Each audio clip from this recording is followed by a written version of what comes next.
Capítulo 39 de Gênesis, a partir do verso 1. Eu vou ler na minha versão, que é a versão NVI. Essa versão diz assim: José havia sido levado para o Egito, onde o egípcio Potifar, oficial do faraó e capitão da guarda, comprou dos ismaelitas que o tinham levado para lá. O Senhor estava com José, de modo que este prosperou e passou a morar na casa do seu senhor egípcio. Quando este percebeu que o Senhor estava com ele e que o fazia prosperar em tudo o que realizava, agradou-se de José e o tornou administrador dos seus bens. Potifar deixou a seu cuidado a sua casa e lhe confiou tudo o que possuía. Desde que o deixou cuidando da sua casa e dos seus bens, o Senhor abençoou a casa do egípcio por causa de José. A bênção do Senhor estava sobre tudo que Potifar possuía, tanto na casa quanto no campo. Assim, deixou ele aos cuidados de José tudo o que tinha e não se preocupava com coisa alguma, exceto com a sua própria comida. José era atraente, de boa aparência. E depois de certo tempo, a mulher do seu senhor começou a cobiçá-lo e convidou-o: venha, deite-se comigo. Mas ele se recusou e lhe disse: o meu senhor não se preocupa com coisa alguma nessa casa. Tudo o que tem deixou aos meus cuidados. Ninguém dessa casa está acima de mim, e ele não me negou nada a não ser a senhora, porque é a mulher dele. Como eu poderia então cometer algo tão perverso e pecar contra Deus? Para a gente finalizar o verso 10. E aconteceu que, falando ela cada dia a José, e não lhe dando ele ouvidos, para se deitar com ela e estar com ela. A minha versão do verso 10 diz assim: embora ela insistisse com José, dia após dia, ele se recusava a deitar-se com ela e ela evitava ficar perto dela. Nessa versão NVI. Meus irmãos, vamos iniciar a nossa reflexão no capítulo 39 de Gênesis sobre a vida de José. Ouse sonhar. Eu queria que você pegasse na mão de quem está do seu lado, olha bem no olho dessa pessoa e diga assim para ela: sonhar é fácil. Construir o sonho não é tão fácil assim. Semana passada nós conhecemos um pouco quem que é esse José, o Zezinho. Conhecemos um pouco sobre a sua família e nós aprendemos pelo menos 3 lições. Primeira lição que nós aprendemos: não deixe para sonhar quando tudo estiver redondo, perfeito, tudo excelente. Esse dia nunca vai chegar onde a sua vida vai estar no nível de perfeição aqui nessa terra. Então comece a sonhar mesmo quando as coisas não estão perfeitas. Por quê? Nós falamos que os irmãos de José eram assassinos, mataram aqueles camaradas lá de Siquém. Ele não tinha mãe, era órfão de mãe. Os irmãos não se davam bem com ele, mas esse menino ousou sonhar mesmo num contexto conturbado. Segunda lição que nós aprendemos semana passada foi que quando um sonho nasce também todo tipo de oposição. E isso é uma grande verdade. O sonho nasceu, pode ter certeza, vai nascer oposição. Independente do que você sonhar, esteja preparado para isso e para blindar o seu coração para que essas setas não entrem. E, em terceiro lugar, nós aprendemos que mesmo com as oposições, Deus está no controle de tudo. E muitas vezes ao nosso redor, quando intentam fazer o mal, coisas estranhas vão acontecer, como o filho Rúben, que era perverso, tem uma fagulha de consciência e não quer matar o irmão. Nós temos uma caravana de ismaelitas no meio do deserto, passa no momento certo, na hora certa, no dia certo, e ali os irmãos vendem José, mas tudo Deus tinha um propósito, porque era lá no Egito que o sonho ia se tornar realidade. Então entenda, Deus está se movendo quando você sonha os sonhos de Deus. Agora eu quero que você imagine a cena que nós encerramos então na semana passada. Esse menino, 17 anos, tem as suas mãos amarradas, os ismaelitas agora estão conduzindo ele para o Egito. Uma viagem até o Egito, eles estavam em Dotã. Até o Egito, aonde ficavam os faraós, os arqueólogos já descobriram que geralmente é ali na região do Cairo, né? Algumas regiões ali perto também de Mênfis, ou no extremo sul lá do Egito. Mas é bem provável que seja ali na região do Cairo. De Dotã até Cairo, no mínimo, 720 quilômetros. No mínimo. Já tive a oportunidade de fazer essa rota algumas vezes. De carro, você vai levar pelo menos umas 15 horas, mais ou menos. Tá? A pé, como escravo, é bem provável que essa rota eles levaram de 17 a 20 dias de caminhada. Agora você imagine, o menino que foi traído pelos irmãos, vendido como escravo, e não um escravo reconhecido, vendido como escravo, 20 moedas de prata era o preço de um escravo aleijado. Na consciência, na mente dos irmãos, era o que ele valia. Né? Não vale nada para os irmãos.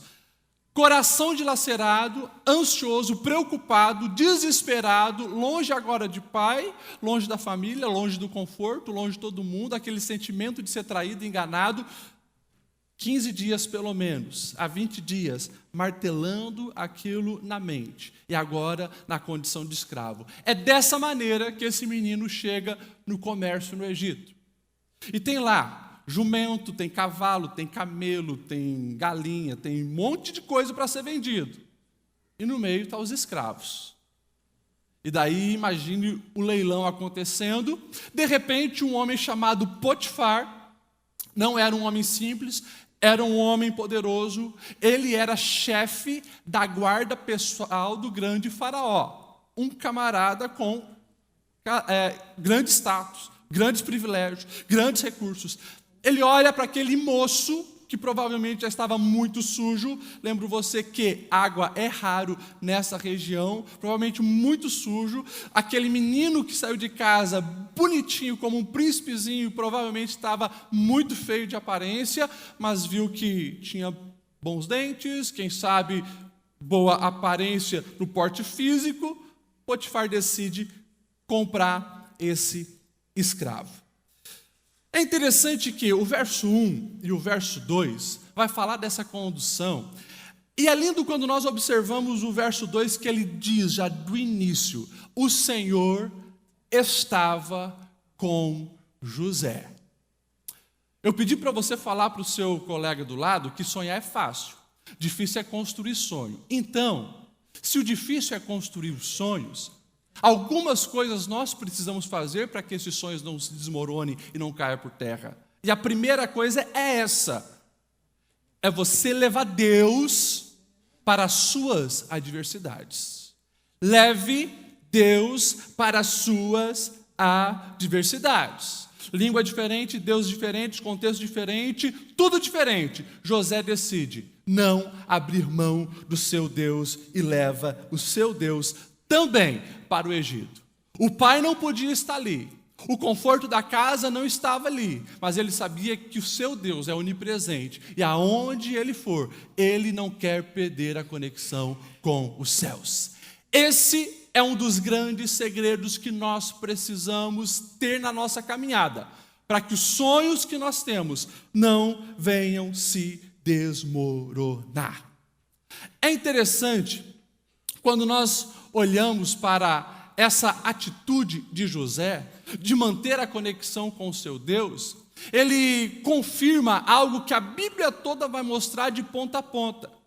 De ponta a ponta, de Gênesis a Apocalipse, a Bíblia vai nos mostrar que o segredo do sucesso não é a ausência de problemas. Até porque todo dia vai chegar problemas. Você resolveu um problema, bem-vindo à realidade da vida, o outro vai bater na porta logo, logo. É assim. O sucesso da vida não é a ausência de problemas. O sucesso da vida é a presença de Deus, aonde nós formos, o que nos formos enfrentar. Os desafios vão chegar, mas não esqueça de levar Deus aonde você está. Como que eu faço isso, pastor Lediel? Você já sabe. Mantenha o teu relacionamento com Deus. Você precisa conversar com Deus através da oração. Você precisa fortalecer a tua fé. Como? Meditando no que Deus já fez. Meditando no que você conhece a respeito desse Deus. E claro, hoje nós temos esse recurso que José não tinha. Ele meditava nas histórias que o seu pai o falava. Mas ele estava ali fortalecendo a sua fé para não pirar, para não se rebeliar, para não permitir que o mal entre no coração e ele se perca com as perdas que é o que mais acontece nas circunstâncias difíceis da vida. Gente que se perde com as perdas. O negócio não deu certo, descamba, esquece de Deus, vira as costas, um abismo vai chamar outro abismo. Perdeu alguma coisa na família, no casamento, se você se perder com essa perda, pode ter certeza, outras coisas ruins virão. José, ele sabia que precisava de Deus e ele não abre mão de Deus. Segunda coisa que você precisa ter muito clara, se você quer ver o sonho ser construído, é: desenvolva a sua identidade de acordo com a visão de Deus a teu respeito. Vou repetir: desenvolva a tua identidade baseado no que Deus pensa ao teu respeito, ou na visão de Deus a teu respeito. Por quê? No conceito dos irmãos, José era um grande problema e não valia nada. 20 moedas de prata tá bom por esse camarada. Mente dos irmãos. Na mente dos ismaelitas que compraram, José era simples mercadoria. E agora quem o adquire, quem o compra, era um simples escravo. Só que quando a gente para observar quem é esse José e como ele começa a agir como escravo no Egito, a gente percebe a atitude desse menino não é de mercadoria, não é de quem era o estrovo, a atitude desse menino não era de quem era o escravo. A atitude desse menino é de um grande sonhador, de alguém que sabe que um dia vai governar. A gente muitas vezes cria um misticismo na palavra de Deus. A gente precisa entender os contextos para conseguir absorver o que Deus tem para nós. Por exemplo, nós lemos aqui o capítulo de número 39 em 1 minuto. Mas só no capítulo 39 tem mais ou menos 10 anos de história.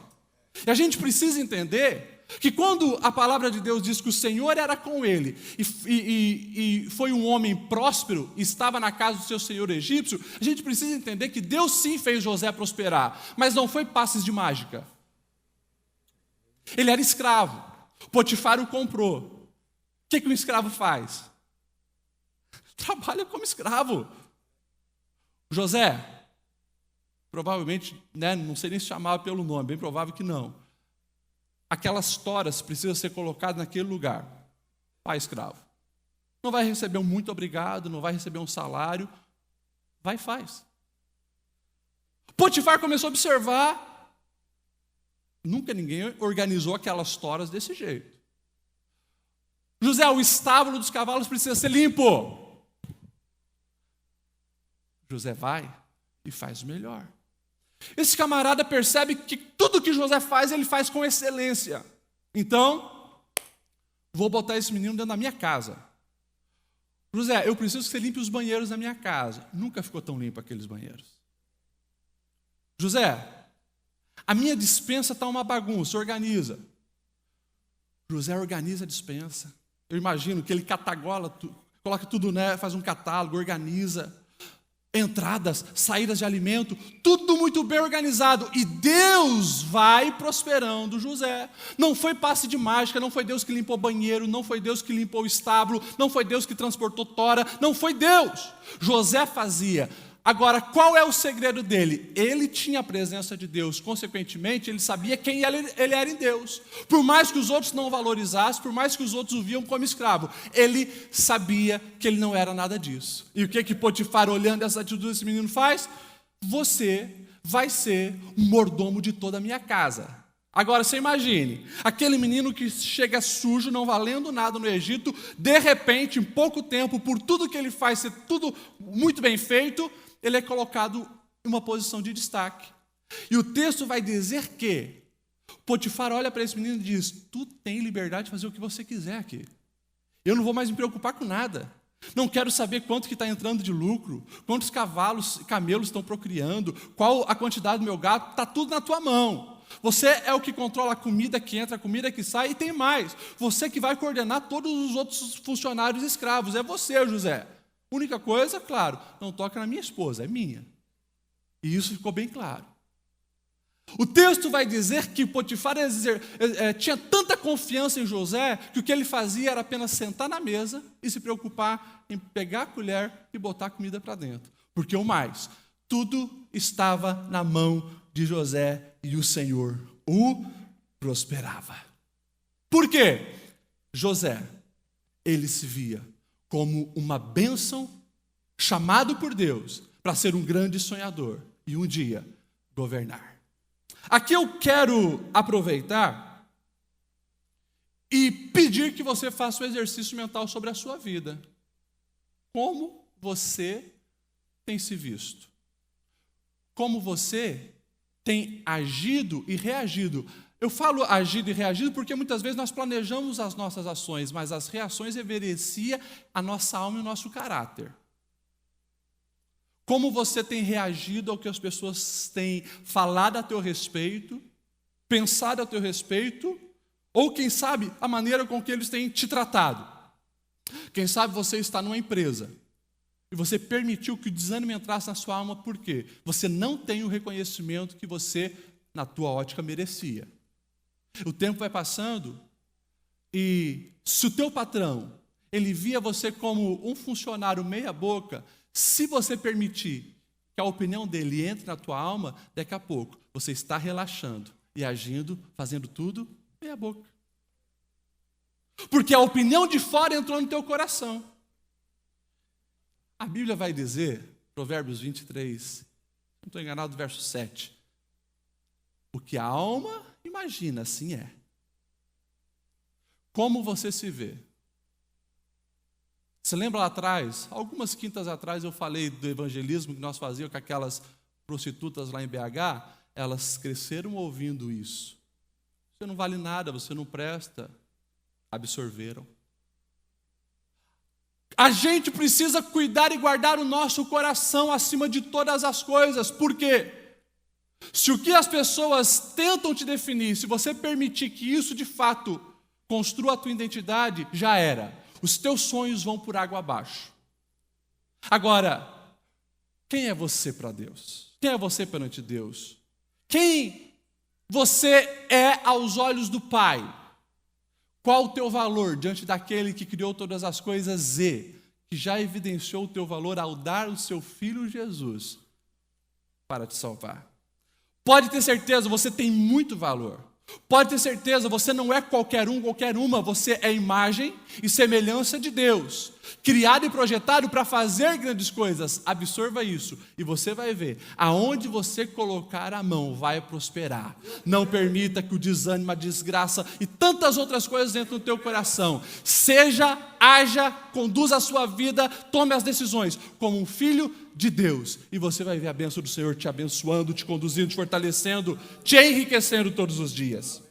José, ele não se via pelas óticas dos outros. E claro, ele entendeu que Deus estava lhe dando oportunidades. E por isso, ele agarrou essas oportunidades com todas as suas forças. Ele sai de casa e a gente não tem relato nenhum que ele tinha noção de economia, que ele tinha noção de governança, administração, nada. No máximo sabia ser um pastor de ovelhas, porque toda a linhagem era de pastores. No máximo. Mas ele não tinha habilidade de governo. Deus estava permitindo ele, ainda como escravo, desenvolver as habilidades que seria necessária para quando o sonho chegasse. Entenda isso. Se você tem uma aliança com Deus, nada do que acontece na sua vida é por acaso. Pastor, eu tenho um sonho de estar em tal profissão. A porta não se abriu para mim, mas aonde eu estou aprendendo tudo, porque isso pode ser útil. É desse jeito que você tem que se conduzir. A Bíblia nos diz que tudo que vier à sua mão para fazer, faze com toda a tua força, com toda a tua dedicação, com toda a tua alma. E lá no Novo Testamento, para nós que conhecemos o Senhor Jesus, Paulo vai dizer, quer você comam, quer vocês bebam, ou façam qualquer outra coisa, façam para a glória do nome de Jesus. Pastor, o meu ofício é de zeladoria. Faça como se fosse para Jesus. Eu sou cozinheiro. Faça como se fosse para Jesus. Tudo que vier à sua mão para fazer, faz com excelência. Por quê? Deus está te dando oportunidade de você desenvolver habilidades. E lá na frente, você vai entender porque você passou por esse processo, porque você passou por essa oportunidade, porque você enfrentou esse tipo de gente todos os dias. Deus está te preparando. Amém ou não amém? Vamos entrar agora em algo extremamente importante. É aqui que eu queria que você gastasse um pouquinho mais a sua atenção. Nós falamos que quando nasce um sonho, nasce também opositores, os matadores de sonho. Agora, jamais esqueça, o fator que tem maior potencial de destruir sonhos se chama pecado. Pecado. E aqui você precisa entender a chave de todas as coisas. Que muitas vezes a nossa tendência é arrumar desculpas porque os outros de fora tentaram nos fazer isso. Me perseguiram, me jogaram no poço, me venderam como escravo. E daí a gente às vezes se esquece que aquilo que vem de fora tem menos importância do que aquilo que vem de dentro. Eu tenho falado sobre guardar o coração. Se nós não matarmos essa natureza humana pecaminosa, a gente cede às tentações. O pecado se concretiza. E daí, pode ter certeza, você rompe a tua aliança, a tua conexão com aquele que de fato te sustenta. A casa vai cair. A casa vai cair. Então escute o que eu vou te dizer. Você pode fazer, quem sabe, uma análise na sua vida em pessoas que você conhece mais de perto. Pastor, o sonho era grande. Que bom, sonho grande porque Deus é grande. O sonho estava assim encaminhado, mas não deu certo. Dá uma olhada se brechas não foram abertas e o pecado entrou. Ser tentado não é o problema, todos nós vamos ser. O problema é ceder à tentação, isso é o que gera o pecado. José estava lá, agora como governante daquela casa. Tudo estava sob o controle dele. Mas José, o texto vai dizer, era um moço de boa aparência, um bom porte. Ele era aquele tipo de homem que as mulheres, quando viam, suspiravam profundamente. Era José. Bem provável que não faltava cantada para esse moço. Provavelmente tinha outras escravas, outras mulheres, não faltava cantada. Mas ele sabia se conduzir. De repente, a esposa do Potifar começa a se encantar e se engraçar para cima desse camarada.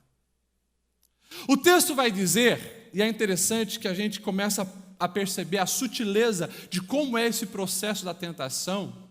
O texto vai dizer que essa mulher se apaixona de tal maneira por José que todos os dias, era dia após dia, ela ia para cima dele. Você imagine como é que era o WhatsApp desse menino, né?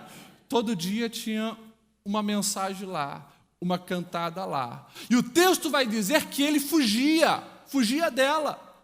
Não brincava com o perigo. Mas mulher, quando tira para ser maligna, sai de perto, porque as mulheres sabem ser maligna. Ela arquitetou, preparou o ambiente. Deu um jeito de mandar todo mundo sair. Ele vai lá, como todo dia ia, era o governante da casa. Quando ele chega para trabalhar, começa provavelmente a estranhar, não tinha ninguém. Essa mulher o agarra. Hoje você vai para a cama comigo. É interessante que ele dá uma resposta fantástica. E ele esclarece a situação, não vou fazer isso. O teu esposo confiou tudo na minha mão. Claro que eu só não posso tocar em você. E ele diz, eu não vou pecar contra o meu Deus. Olha a consciência, a maturidade de José em saber que quem o sustenta, quem o mantém, quem faz ele prosperar, era Deus. Ele precisava ter Deus. O que é que ele faz? Corre, foge, vaza. Ela fica com a túnica dele na mão. Gente, entenda isso. Tem um pastor amigo meu que ele diz que o coração se converte, mas os hormônios não. A gente precisa entender que desde esse exemplo de José, e a gente atravessa a Bíblia, a orientação quando se fala de tentação sexual é: foge, vaza, corra, some. Não tem esse negócio, mas eu vou evangelizar ela. Eu vou evangelizar ele. Tentação sexual não se brinca. Porque se você ceder e cair, pode ter certeza, você está minando e comprometendo os seus sonhos. José sabia disso, e ele dá no pé. Por mais que ela fique com a capa na mão. E você já percebeu as ciladas e sutilezas do nosso adversário? José tinha um negócio com capa, né? Porque os irmãos dele, no capítulo anterior, pegam a capa dele, sujam de sangue e levam para o pai dizendo: o filho do seu coração morreu. A capa era verdadeira, a história não. Agora a esposa de Potifar fica com a capa na mão. E de novo, a capa era verdadeira, mas o discurso dela não. José veio aqui, esse hebreu, e tentou abusar de mim. É o discurso dela. Eu abro parênteses para dizer que, muitas vezes, o teu adversário vai pegar fagulhas de verdades da tua vida para tentar confundir as outras pessoas sobre o teu caráter. Não ceda.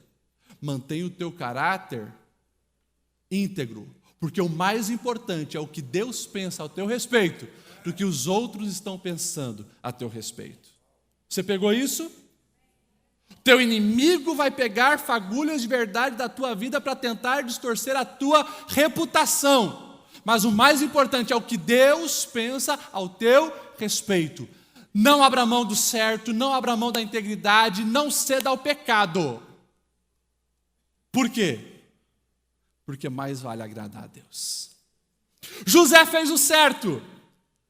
E qual a consequência disso? A consequência foi que quando Potifar chega, a esposa dele estava com o discurso preparado. Esse hebreu tentou abusar de mim, olha só o que aconteceu. Pelo nível desse cara dentro do império egípcio, era muito simples. Corta a cabeça de José. Mas esse camarada provavelmente sabia a sem vergonha que era sua esposa. Então ele não mata José. Pelo contrário, manda ela para a prisão aonde ficavam os prisioneiros do palácio. Opa! Olha isso. Tá, pastor Ledial, mas e a soberania de Deus? Deus é ou não é onipotente? Deus é ou não é todo-poderoso? O camarada faz o certo, não cede à tentação, é íntegro ao Senhor e agora vai para a cadeia? Doutor Gilvan, se o teu filho faz uma coisa extremamente certa, o que você vai fazer com ele? Vai promover, vai incentivar, né, vai abençoar. É assim. Se eu estivesse no lugar de Deus, nessa cena, com a minha mentalidade humana, na hora, teria mandado essa mulher para a cadeia por estar com calúnia para cima desse cara e teria promovido ainda mais José. Mentalidade humana. E aqui eu quero que você entenda algo muito importante. Porque José faz o certo, mas sofre uma consequência negativa. Já assimilou com algum momento da tua vida? Você já fez algo certo? Você sabe que estaria agradando a Deus e parece que colheu algo negativo? As coisas parecem que não saíram do jeito que você esperava? Poxa, você obedeceu os mandamentos do Senhor, você fez o que era certo. Por que as coisas não se resolveram? Deus, eu estou sendo fiel nos dízimos, por que a minha vida financeira não mudou como deveria? Deus, mas eu estou sendo fiel no meu casamento e parece que as coisas não estão dando certo. Deus, eu dei uma oferta na igreja e a porta do emprego não se abriu. Deus, poxa, te sirvo há 10 anos, por que essa doença chegou na minha casa? A gente já fez algumas vezes esse tipo de pergunta. Sim ou não? A última lição que eu queria que você guardasse no teu coração e saísse daqui meditando é para que você não tire conclusões baseadas em resultados imediatos. Não tire conclusões definitivas sobre a sua vida, sobre o seu Deus, sobre o agir de Deus, baseado em resultados imediatos. Isso é coisa de gente pecadora como nós. Só que Deus, Ele trabalha da nossa vida. Na nossa vida Ele tem uma visão macro. Ele sabe tudo. Ele conhece o início, o meio, o fim. Deus não vai trabalhar com a tua visão imediatista. Sabe por quê? José não foi feito para governar apenas a casa de Potifar. José foi criado e Deus deu sonho para esse menino, para ele governar num nível que um dia, como ele sonhou, a sua parentela toda iria se prostrar diante dele. Na casa de Potifar, isso nunca iria acontecer. Então, precisa ter um movimento. José precisa ir para um outro lugar, porque lá os caminhos o levarão aonde ele deveria chegar. Você precisa sair daqui nesta noite com isso muito bem guardado e marcado no teu coração. Sabe por quê? Porque muitas pessoas perdem a fé nesse momento. Muitas pessoas desanimam dos sonhos, abrem mão dos sonhos, caem no meio do caminho, porque estavam esperando uma ação imediata de Deus. Mas Deus trabalha com processos de uma vida toda. Então, José, quando ele cai lá naquele cárcere, quando ele cai naquela masmorra, pode ter certeza, chorou, se angustiou, mas não desanimou e não perdeu a conexão com os céus. Se você ler o resto da história, você vai ver justamente isso acontecendo. Ele começa a prosperar até dentro da cadeia, de maneira que o carcereiro diz: camarada, você conseguiu acalmar os presos, você conseguiu acabar com as rebeliões, você conseguiu fazer as coisas funcionar, está aqui, a chave vai ficar na tua mão. Vou te colocar, mesmo sendo preso, como o gerente aqui de todas as coisas.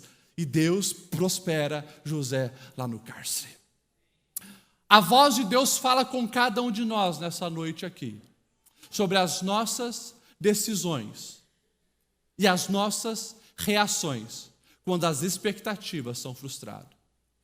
E a voz do Senhor é: não abra mão do que é certo, não abra mão da presença de Deus, não abra mão de continuar no caminho reto. Ei! Acalma o teu coração, porque o nosso Deus, Ele não perdeu o controle sobre a tua vida. É a gente que não consegue enxergar o amanhã, mas o nosso Deus já está no amanhã. Se coloque de pé para nós encerrarmos. Eu preciso orar por você. Eu quero orar por você nessa noite. Eu quero aqui fazer duas orações bem específicas. Uma oração para você que ainda não decidiu publicamente entregar a sua vida nas mãos desse Deus soberano. Você já ouviu falar sobre Jesus desde quando era criança? Você muitas vezes entra em igreja, sai em igreja. Mas uma entrega nas mãos de um Deus soberano, que tem toda a autoridade e o controle sobre a tua vida, e você ter essa confiança e essa intimidade com esse Deus, você ainda não tem, mas quer que isso aconteça a partir de hoje, aceitando Jesus e viver uma vida nas propostas de Jesus, vem aqui na frente. Tem alguém? Levanta sua mão. Se você deseja hoje aceitar Jesus dessa maneira, que Ele seja o teu Senhor e conduza a tua vida, se tem alguém, levanta a sua mão, que eu quero te ver e quero orar por você. Temos aqui embaixo, lá em cima. Não temos? Temos alguém? Não temos, então eu vou continuar para fazer uma oração. E eu quero fazer uma oração específica para você. Você já é cristão. Você é crente. Você conhece Deus. Tem alguém? Então está vindo? Que bom. Chega aqui na frente. Vamos aplaudir ao Senhor. Que bom que você veio. Que bom que você veio. 2 pessoas estão aqui conosco. Que bom. Que bom. Eu quero fazer uma oração por você que ouviu essa palavra. E você sabe que você precisava estar aqui ouvindo essa palavra porque o teu coração ainda hoje está questionando sobre algumas coisas que têm acontecido, mas você não entende. E você reconhece que você precisa de uma experiência com Deus e uma reativação na tua fé, para que os sonhos não vão por água abaixo. Hoje o Senhor olha o teu coração e está disposto a tocar a tua alma, para que a tua fé não esmoreça. E se você quer uma oração nesse sentido, sai do teu lugar e vem aqui na frente nesse momento, enquanto nós vamos orar pelas nossas irmãs que estão aqui aceitando Jesus. Que bom que vocês estão aqui. Eu acredito no novo tempo, uma nova caminhada de Cristo na vida de vocês. Repitam assim comigo: Senhor Jesus, venha morar no meu coração, me entrego totalmente a Ti, guia os meus passos, direciona a minha caminhada, perdoa os meus pecados e me ensina a desfrutar da Tua presença, como eu preciso Te conhecer. Senhor Jesus, a partir de hoje, a minha vida é para a Tua glória e eu quero viver os Teus sonhos todos os dias. Pode aplaudir o Senhor? Aleluia, aleluia, aleluia. Você que está aqui na frente, feche seus olhos. Vai falando com Deus.